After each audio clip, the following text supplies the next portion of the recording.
Olá, no documento Verdade de hoje, os relacionamentos abusivos contra a mulher. Como identificar se alguém pode estar preso em um deles? O abuso psicológico ou emocional é um comportamento perverso e destrutivo, quando um integrante do casal controla o outro que é mais vulnerável. Por medo ou fraqueza, a pessoa acaba num relacionamento cada vez mais sufocante. E no final, o abuso psicológico também leva ao abuso físico. Os últimos dados da violência contra a mulher em 2018 mostram que 1.600.000 brasileiras foram espancadas ou sofreram tentativa de estrangulamento, enquanto 22 milhões passaram por algum tipo de assédio. E mais da metade das mulheres não denuncia o agressor ou procura ajuda.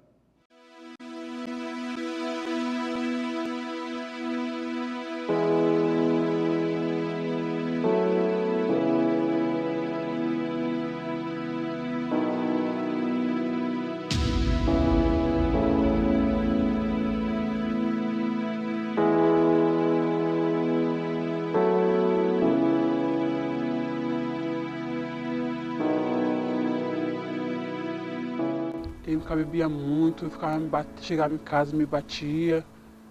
Aí foi aí que eu ficava até com medo de separar dele, medo de ele me bater ou até me matar dentro de casa, né? Aí teve um dia que eu cheguei nele e peguei e falei, não quero mais esse relacionamento, porque eu não gosto mais de você. Até conseguir colocar um ponto final na relação, essa jovem que prefere não se identificar sofreu por quase 3 anos violências física e psicológica do ex-marido. Ela conta que o homem não aceitou a separação e começou a persegui-la e ameaçá-la. Aí fala que vai me matar se eu não voltar para ele, ameaça minha família também, fala até para meus filhos também, fala que vai tirar a guarda dos meus filhos de mim. É tanta coisa que ele fala que, nossa, não tem nem como explicar. Conhecemos a jovem em frente a uma delegacia da mulher em São Paulo. Pela primeira vez, ela decidiu registrar um boletim de ocorrência contra o ex-companheiro. Meu medo é que ele faça alguma coisa com meus filhos. Isso que é o meu medo. Você acha que ele é capaz? Eu acho que sim.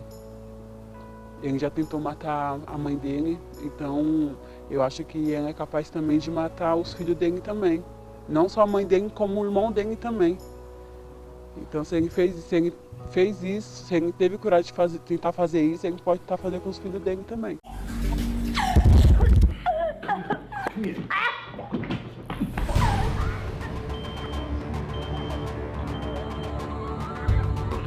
Desde o começo do ano, essa delegacia especializada na Zona Sul da capital paulista já registrou mais de 4.000 boletins pelo mesmo motivo: violência contra a mulher. O registro é muito alto por uma delegacia especializada, porque aqui nós só atendemos mulheres. E, por um lado, eu acho hoje bom, porque as mulheres estão tendo mais coragem de vir denunciar, né? Mas é uma triste realidade também, que a gente ainda tem muita mulher vítima de violência e temos muitas mulheres ainda que não têm coragem de vir denunciar. O número alto de ocorrências comprova a pesquisa do Fórum Brasileiro de Segurança Pública. De acordo com os dados, 27,4% das mulheres brasileiras com 16 anos ou mais sofreram algum tipo de violência nos últimos 12 meses.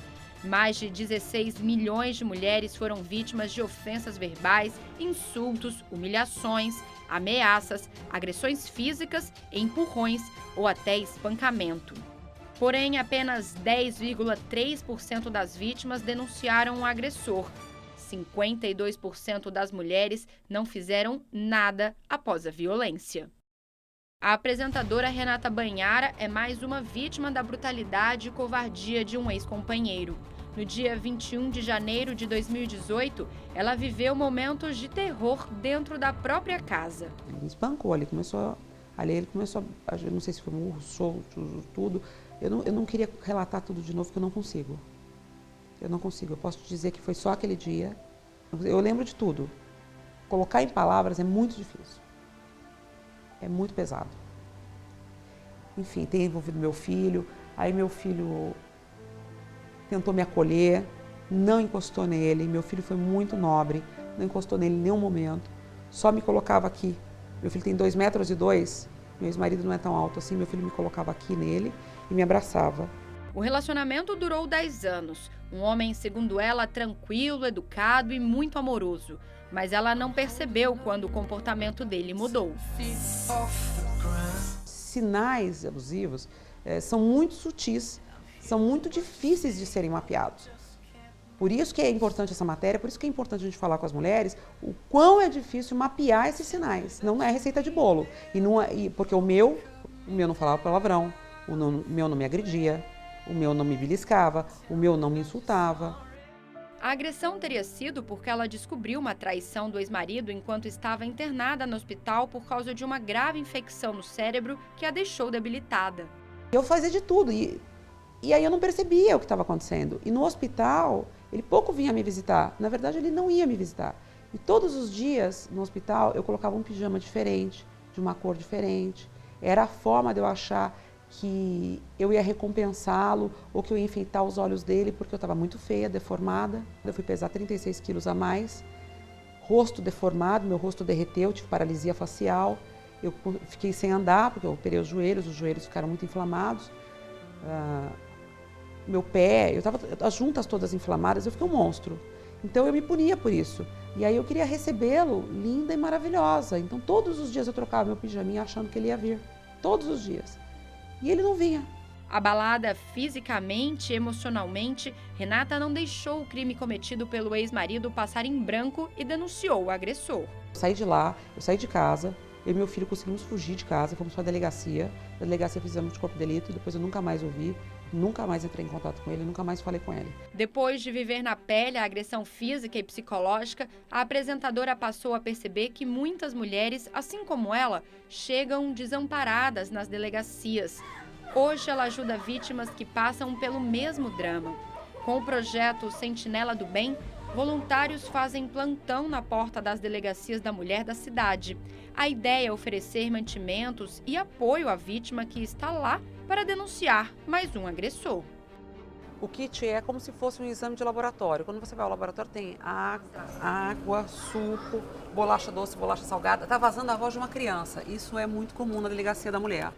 E é para essa criança agora que a gente vai até dar bolachinha que ele deve estar com fome.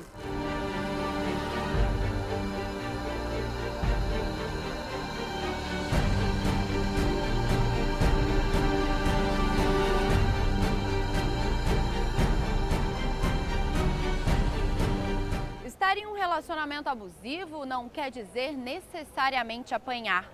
Muitas vezes a violência toma outras formas, como a agressão verbal, psicológica, sexual ou até financeira.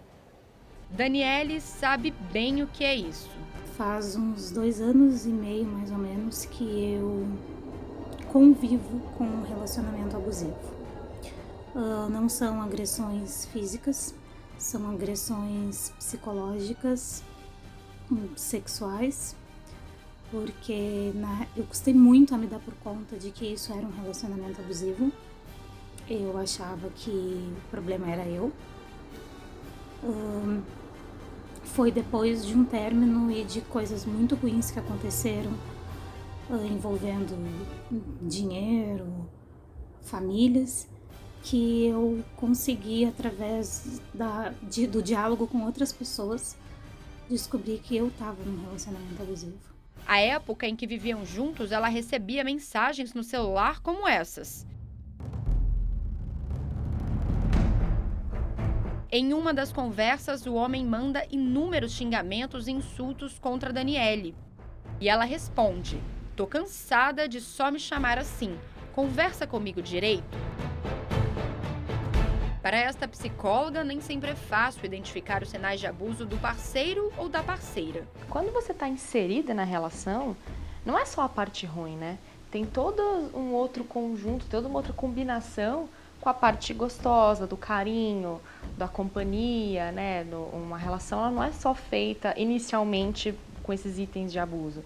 Esses abusos eles vêm normalmente sempre junto com um mimo, uma flor, um chocolate, né?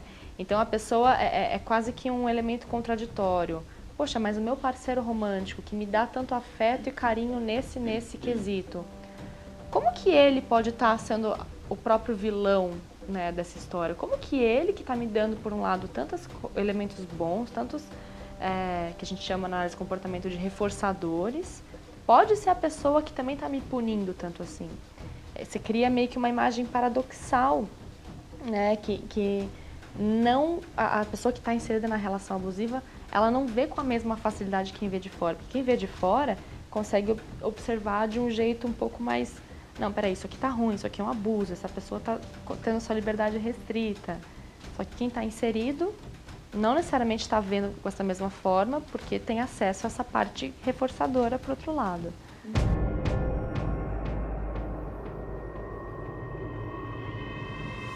Foi com a ajuda médica e o apoio da família que a gaúcha percebeu que o relacionamento não podia mais continuar.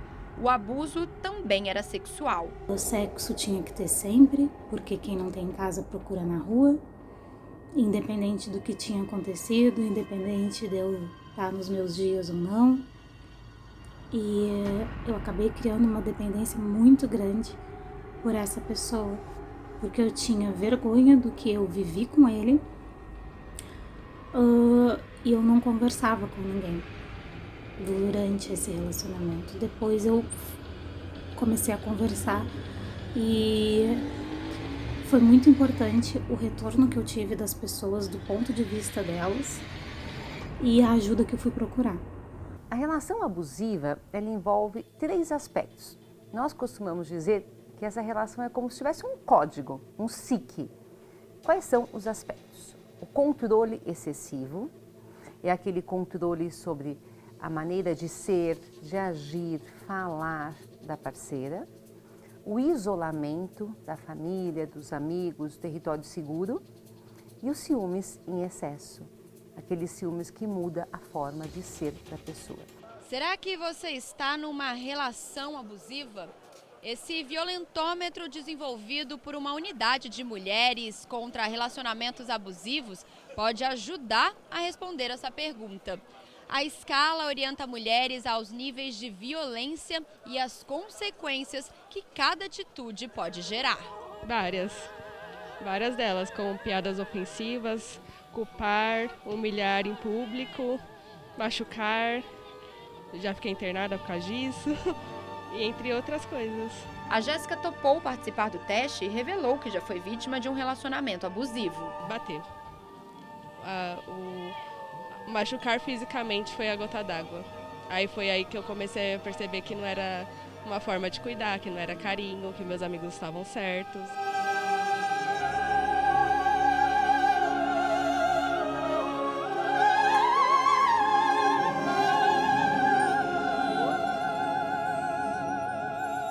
Para evitar que relatos como esse se repitam, o Ministério Público de São Paulo lançou este ano a cartilha Namoro Legal. O material, disponível na internet, traz com uma linguagem simples e descontraída orientações de como manter um relacionamento saudável.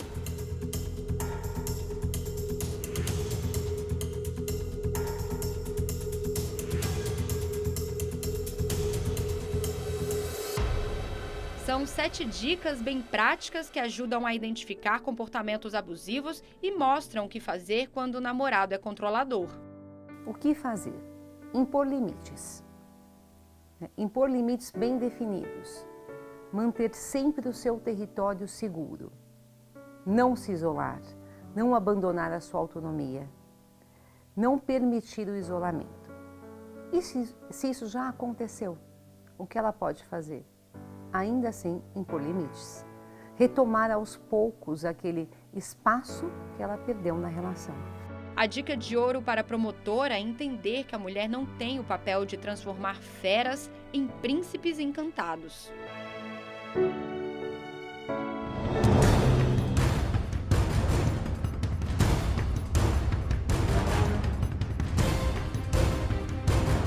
E se ensina para a mulher, a sociedade diz isso, que ela tem esse poder de transformação, que com o amor ela muda o homem. Ser violento é um padrão incorporado, naturalizado aqui dentro do homem. Nada que a mulher faça, nem com muito amor, nem com uma dedicação, pode transformar esse homem, fera em príncipe. Só ele mesmo, buscando as causas da violência, entendendo a sua história, porque em regra ele repete uma história familiar ou social de violência, é que pode procurar ajuda e mudar o seu padrão. Essa dica é uma dica de ouro, porque as mulheres ficam nas relações violentas anos e anos, meses e meses, sempre com a ilusão de que elas têm esse poder mágico da transformação, e isso não existe. Para proteger a mulher é preciso reeducar o agressor. É o que defende o programa Tempo de Despertar do Ministério Público, que é lei em São Paulo desde 2017. Nele, os autores de violência contra a mulher, que já respondem a um processo criminal, participam de rodas de conversas e debatem diversos temas como o direito das mulheres, o machismo, o papel de cada um na sociedade e a Lei Maria da Penha.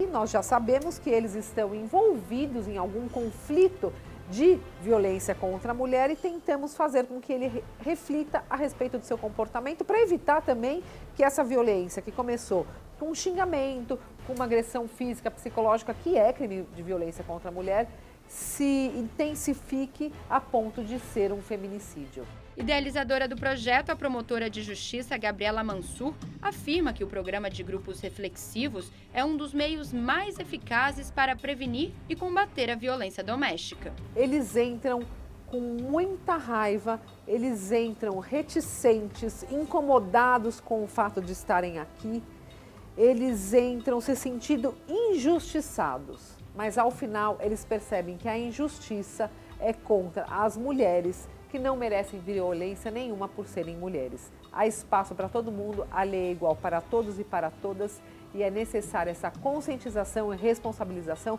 por qualquer ato que seja considerado crime. E as mulheres agradecem, porque nós não podemos permitir que hoje em dia, a cada 1h30, uma mulher seja vítima de violência, e essa violência está só aumentando. Precisamos investir em projetos de responsabilização e que evitem que essa violência se intensifique a ponto de matar uma mulher.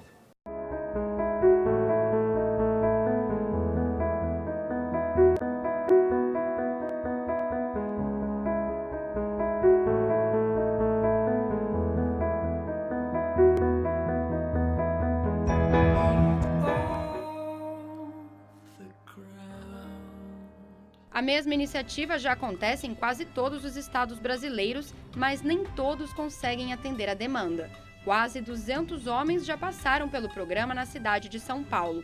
Desde a implantação do projeto, já houve uma queda significativa de casos de reincidência, de 65% para 2%. Os homens que estamos atendendo agora são homens que praticaram algum tipo de violência e que essas mulheres denunciaram. O importante é isso, e que as mulheres, ao primeiro sinal de violência, procurem uma delegacia, algum espaço, para denunciar. Esses homens só estão aqui hoje porque ameaçaram suas companheiras ou praticaram algum tipo de delito. Então, na verdade, eles estão se protegendo deles mesmos porque eles poderiam ter encaminhado para um feminicídio. Desconstruir o machismo é o desafio de homens que se propõem a pensar sobre o lado saudável da masculinidade. O grupo reflexivo de homens Prazer Ele surgiu dessa necessidade de repensar e debater, entre outros assuntos, a desigualdade de gênero. Prazer Ele é uma iniciativa para propor caminhos acolhedores e prazerosos para os homens expressarem as suas masculinidades de uma forma mais saudável. Olhar para as masculinidades é olhar para formas possíveis de ser homem e sem que a gente esteja agredindo as outras pessoas, porque nós somos os protagonistas da violência contra as mulheres, contra a comunidade LGBTQIA+, contra os outros homens e contra nós mesmos. Então estudar masculinidades primeiro é vivenciá-las e estudar teoricamente também, participar dos grupos, saber o que está sendo discutido, ouvir, participar de debates. Então é mais uma vivência do que somente uma teoria. Claro que tem o tempo de despertar de cada um, né? Porque às vezes aquela semente ali vai demorar um processo de reflexão, de introspecção dessas questões para esse homem depois, como é que... Porque tem em geral, quando esse homem se conecta com uma reflexão e uma mudança de comportamento, ele tem um tempo de transição. Porque, por exemplo, ele começa a falar, cara, e agora como é que eu vou falar com meus amigos no trabalho? Como é que eu vou conversar naquele grupo do WhatsApp da escola que é só piada homofóbica, é só vídeo de pornografia? Então tem um tempo de transição para ele se readequar nessas relações, né? E mais uma hora isso brota. E aí é um caminho sem volta, porque quando ele ganha consciência, ele fala, cara, não dá mais para eu fazer isso, né? Não dá mais para eu ter aquele sexo rápido, virar e dormir, e nem me preocupar com o prazer da minha parceira, né? Então, assim, essas reflexões, elas chegam num lugar em que muda o comportamento.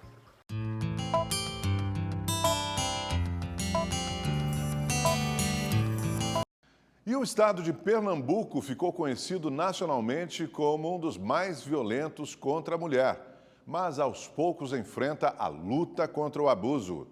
Somente este ano foram criadas e aprovadas 2 leis que tentam proteger as mulheres contra o pior tipo de agressor, o que divide o mesmo teto com elas.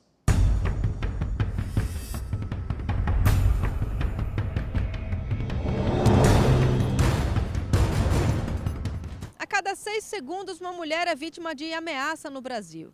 A cada 2 segundos, uma mulher sofre violência física ou verbal. E a cada 2 minutos, uma mulher é vítima de arma de fogo. O relógio da violência que atinge a população feminina não escolhe classe social ou cor. E o pior é que em 80% dos casos, o agressor está dentro de casa, lugar onde a vítima deveria se sentir mais protegida. Eu vim participar de tudo assim, agora há pouco. E aí eu tô sem ele, né, graças a Deus, desde janeiro, que a gente separou-se dentro de casa. Aí eu comecei a respirar, né, depois de 22 anos. Foi assim com esta mulher que não quis se identificar. Há 2 meses, ela conseguiu se libertar de um relacionamento abusivo que durou mais de 2 décadas. Hoje, o ex-marido está sob medida protetiva. Ele não me bateu porque estavam meus filhos em casa. Os 2 ficaram na minha frente. Foi nesse dia que eu vi que realmente não ia dar mais. Ele já estava muito além do que eu poderia até esperar mais, né? O relacionamento abusivo ele é muito sutil. E ele sempre começa, isso é uma besteira, não é nada, é coisa da minha cabeça. Não é nada demais. O que tem, né? E aí a gente sabe que tem uma história do ciclo da violência. E o ciclo da violência, nós temos a fase de lua de mel, quando está tudo bem, tudo ótimo, né? Muito amor. Nós temos a fase de tensão, que pode ser a qualquer momento, uma roupa que ele não goste, o cabelo do jeito que ela está utilizando, uma amiga, não é? Uma mensagem no WhatsApp. E no momento em que essa tensão ela vai se aprofundando nas justificativas, né, e nas provocações que ele vai fazendo contra ela, vem então a fase da agressão. E nessa fase da agressão, né, ela começa com uma segurada no braço assim de uma maneira mais forte, né, e que muitas vezes a continuidade desse tipo de prática, porque agora o corpo passa a ser a referência da agressão para ele, né? Então isso pode chegar até a morte. A violência de gênero tem origem nas relações de poder e no machismo que ainda é muito forte no Brasil. E mudar esta realidade é papel do poder público. Aqui em Pernambuco, uma deputada estadual tem se destacado na política por fazer do combate à violência contra a mulher a sua principal bandeira de luta. Se você é assaltado na rua, a primeira coisa, você começa a gritar, polícia, roubaram meu celular. Se você escuta um tiro, você sai correndo, polícia. Se souber que tem um traficante na escola do seu filho, polícia. E se vê uma mulher apanhando, o que é que faz? O pessoal pega o celular e vai filmar. Porque acha normal, não faz nada. E ainda diz, ela deve ter feito alguma coisa para ele estar dando nela. Então é isso que a sociedade não pode aceitar. Não pode naturalizar. Achar que ele é dono da mulher, que a mulher é dele, briga de marido e mulher não se mete a colher. Por isso que a gente fez aquela lei dos condomínios, obrigando os condomínios a denunciar, senão vão pagar multa. Por quê? Tantos locais de crime que eu cheguei, e você perguntava ao vizinho, ela pediu socorro, quem é que apanha calado? Ninguém apanha calado, você apanha gritando. E por que você não fez nada? Não, porque era normal, brigava todo dia. Sempre viu normal antes. Então, para a sociedade, essa violência é normal. Enquanto a gente achar normal, não vai fazer nada. Então, a gente precisa sair da normalidade, precisa desnaturalizar e precisa de fortalecer, aí é o principal. Esta deputada estadual é responsável por 2 leis aprovadas este ano e que tentam proteger a mulher vítima de agressão.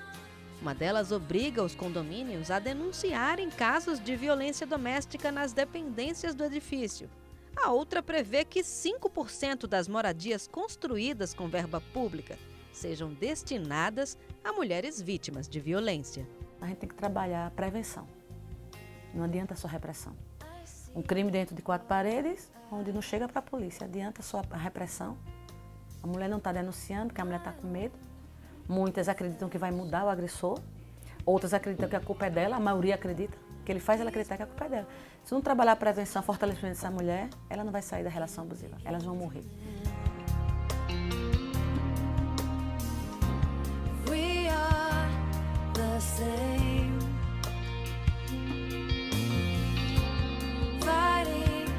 Não vale a pena, de jeito nenhum, nem por, assim, eu continuei por causa dos meus filhos, mas eu era independente, sempre fui.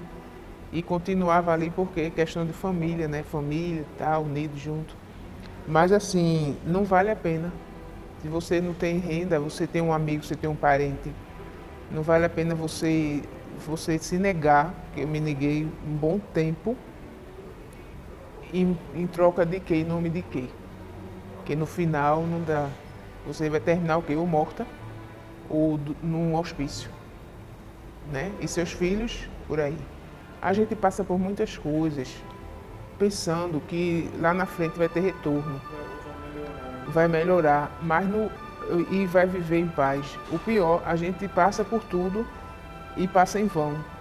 Não tem um retorno. É por isso que quando a gente mulher, né, que quando vê a primeira faíscazinha da parte, a gente tem que logo providenciar, porque eu acho que eu demorei muito, né? Mas nunca é tarde, né, pra gente seguir.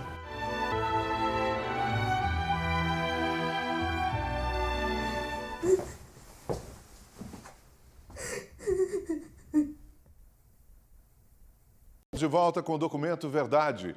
Relacionamentos marcados por agressões e violência, pedidos de socorro ignorados pelas autoridades e que acabaram em tragédia. Você vai ver agora 2 crimes que foram filmados e mostram toda a frieza dos assassinos.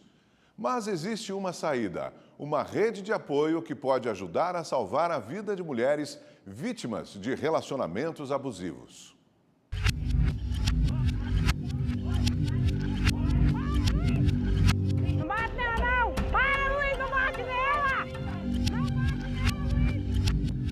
É um indivíduo, um desprovido de caráter, um covarde, executou minha irmã e meu sobrinho na rua. Ele matou os 2 covardemente, como se fossem baratas. Um assassinato frio e covarde. O assassinato de Tereza Cristina Pérez, de 44 anos, foi registrado por câmeras de segurança. As imagens mostram o empresário Paulo Henrique da Rocha descendo do carro e retirando um objeto do porta-malas.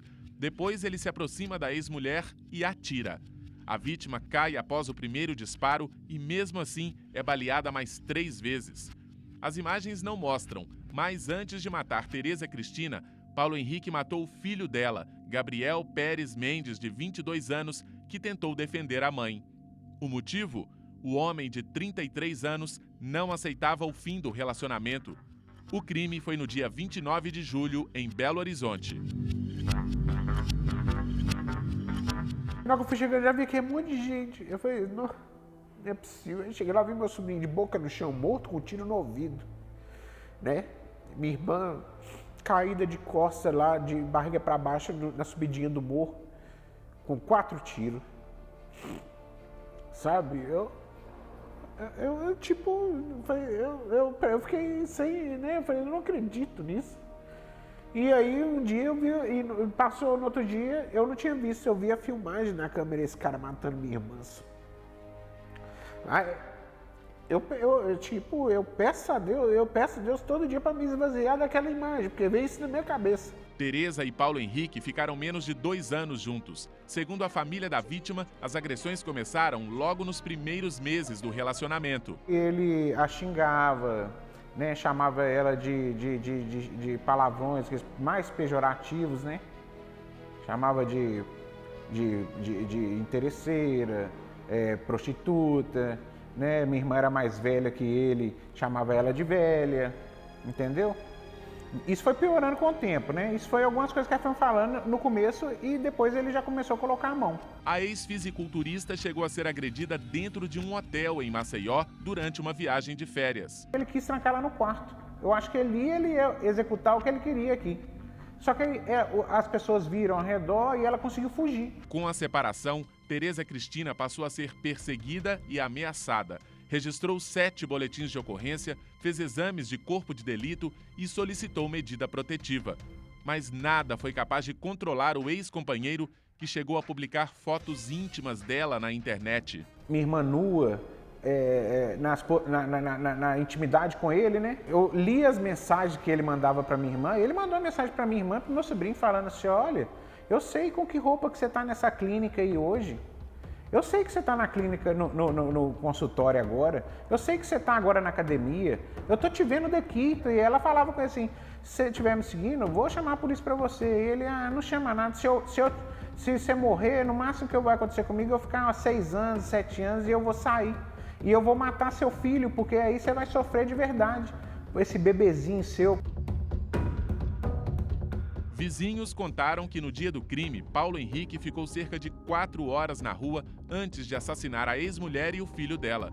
Desde o ano passado, o descumprimento de medida protetiva é considerado crime e pode ser punido com até 2 anos de prisão. Medida protetiva não é colete à prova de bala, não é capacete. O judiciário nosso é muito falho, porque foi pedida a prisão preventiva dele e se ele fosse preso, ele ia sentir o gosto da cadeia e ia ver assim: isso aqui não é bom para eu ficar, não vou fazer isso, não vou tirar isso da minha cabeça. Ele não teve nem o amargor de sentir o que era, então para ele estava seguro. Paulo Henrique da Rocha fugiu depois do crime, mas foi preso 2 dias depois. Este outro feminicídio também foi registrado por uma câmera de segurança. O crime foi no dia 4 de setembro, em frente à Escola das Filhas da Vítima, na capital mineira. João Paulo de Lima, de 33 anos, tinha uma arma na mão direita e aparentava estar nervoso. Assim que uma viatura da PM chegou ao local, ele atirou no peito da ex-namorada e deu 2 tiros na própria cabeça. Josiane Pereira, de 35 anos, chegou a ser socorrida, mas não resistiu aos ferimentos e morreu no hospital. João Paulo sobreviveu e está preso em uma penitenciária de segurança máxima. Segundo a polícia, o relacionamento entre os dois durou menos de 6 meses. O homem não aceitava o fim do namoro, mas não havia nenhum registro de violência contra a vítima. Eu acredito que isso não demonstra que não ocorreram violências anteriores. Esse tipo de crime, ele tem uma subnotificação grande e é possível que essa vítima já sofreu vários tipos de violências anteriormente, mas nunca teve coragem de denunciar e às vezes nem mesmo contar para familiares. Em pouco mais de 8 meses neste ano, a Polícia Civil registrou 11 casos de feminicídio em Belo Horizonte, aumento de 60% na comparação com o ano passado inteiro. Minas Gerais foi o estado com mais mulheres mortas por esse tipo de crime em 2018, 156, 13% dos mais de 1.200 feminicídios registrados no país. A legislação que aplica a penalidade diferenciada para os homicídios praticados pela condição da vítima ser mulher entrou em vigor em março de 2015. Na delegacia especializada na capital mineira, o número de vítimas atendidas chega perto de 10 mil por ano. Eu acredito que a gente já avançou muito nesse combate à violência contra a mulher. Só de existir um crime específico de feminicídio já demonstra essa maior preocupação na responsabilização desse agressor. A cada vez nós estamos também melhorando a forma, os dados estatísticos. As informações elas estão sendo compiladas de forma mais eficaz.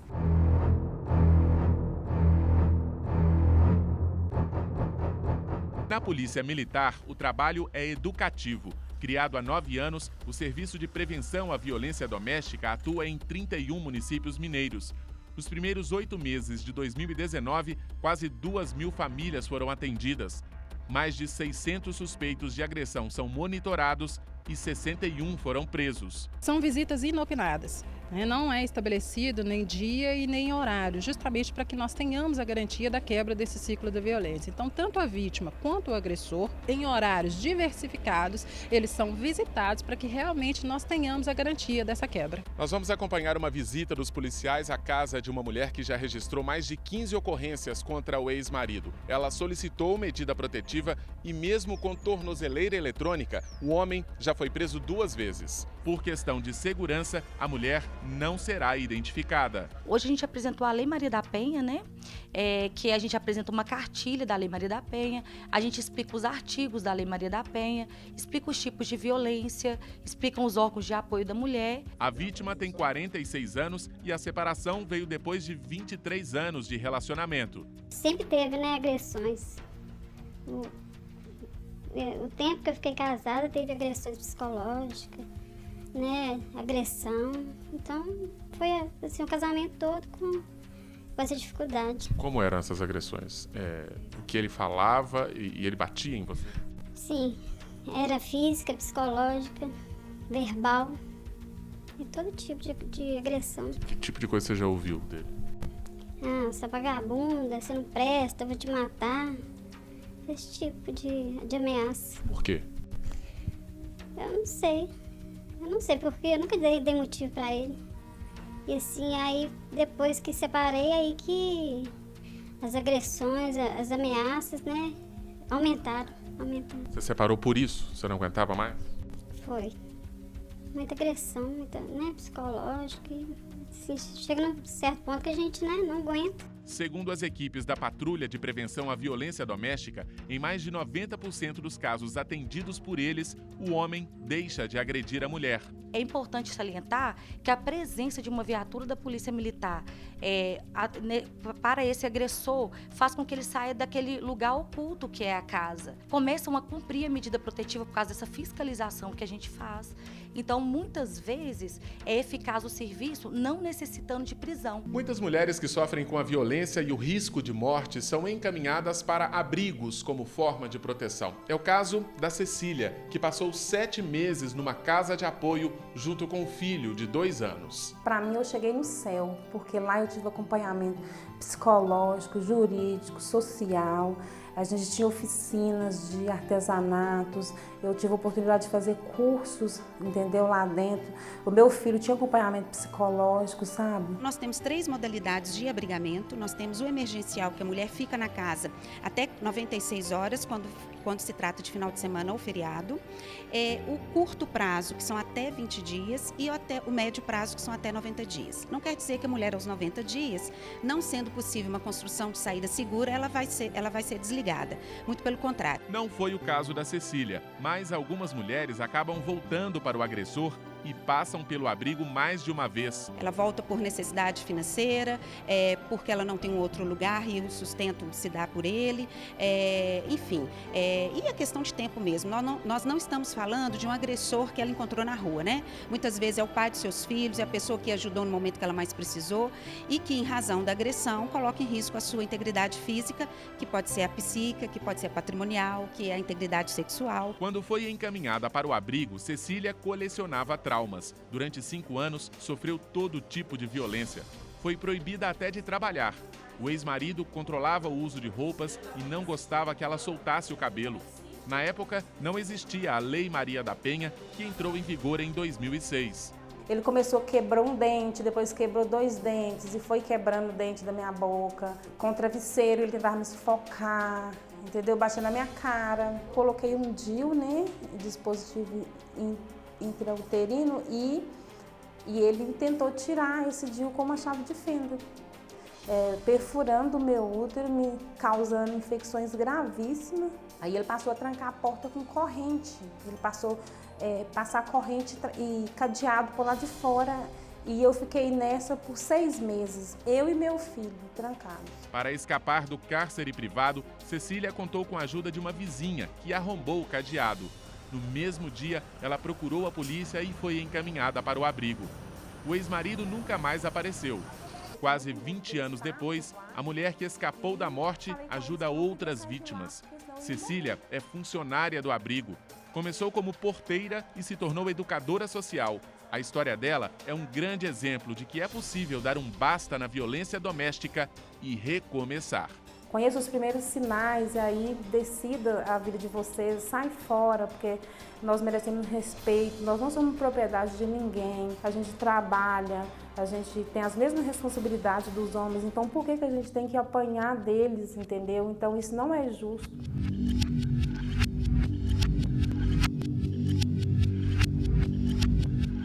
O Documento Verdade fica por aqui. As reportagens que você assistiu neste programa também estão disponíveis no portal e YouTube da Rede TV. Até o próximo programa.